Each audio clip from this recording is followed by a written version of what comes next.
High profile কোচার আনতে গিয়ে কাটি কাটি টাকা অর্থ ব্যয় করে কোনো লাভ হবে না। মিস্টার তাবিদ আউয়াল স্যার, আপনাকে বলতেছি, বাফুফে থেকে সিন্ডিকেট আগে সরাতে হবে। যদি বাফুফে থেকে সিন্ডিকেট না সরে, তাহলে এই হাই প্রোফাইল কোচার কোনো কাজে আসবে না।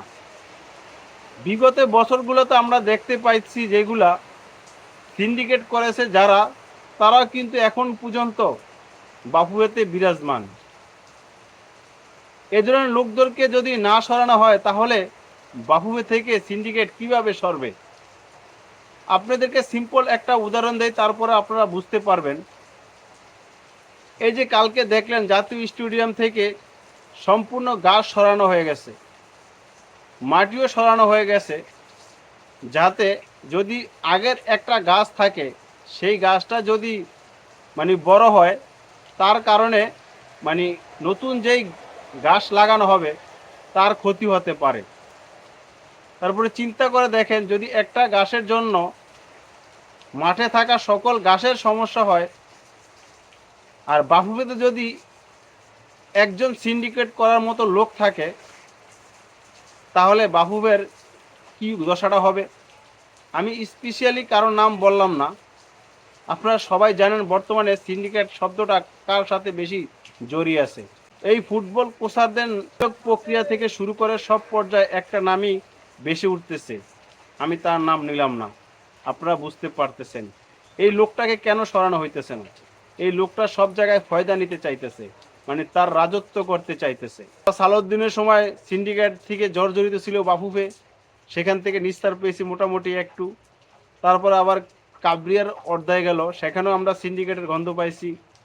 এখন আমরা নতুন করে একটু স্বপ্ন দেখতেছি ফুটবল নিয়ে। আমাদের এত হাই প্রোফাইল খেলোয়াড়রা রয়েছে, তাদেরকে নিয়ে আমরা ফুটবলকে এগিয়ে নিয়ে যাব, স্বপ্ন দেখতেছি 2030 বিশ্বকাপ ঘিরে। আর এখনও আমরা বাহুবে থেকে সিন্ডিকেট করার মতো লোকগুলা সরাতে পারিনি। খুবই হতাশ, আসলে হতাশ ছাড়া কিছু করার নেই। এই কথা আমরা কার কাছে বলবো?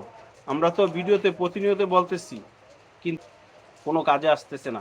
তাই আমি বলতেছি, বাহুবের সভাপতি তাবিদ আউয়াল স্যার, আপনাকে সব দোষ কিন্তু আপনার ঘাড়ে যাবে। তাই আপনি সঠিক সিদ্ধান্ত নেবেন। আপনার দিকে ফুটবল প্রেমীরা কিন্তু তাকিয়ে আছে যে আপনি একজন সৎ এবং অনেস্ট লোক। আপনি সততা দিয়ে ফুটবলকে এগিয়ে নিয়ে যাবেন, সবাই আশা করে। এই ফুটবল প্রেমীদের আশা আপনি নিরাশ করেন না। যেই কোচটা বাংলাদেশের জন্য পারফেক্ট হবে, যারা বাংলাদেশকে নিয়ে কাজ করতে চায়, আমরা যে ধরনের ফ্যাসিলিটি দিতে পারবো, ওই ধরনের কোচ নিয়োগ করেন, কোনো সমস্যা নাই। তবে ক্লিয়ার করতে হবে, বিষয়গুলো ক্লিয়ার করলে ভালো হয়।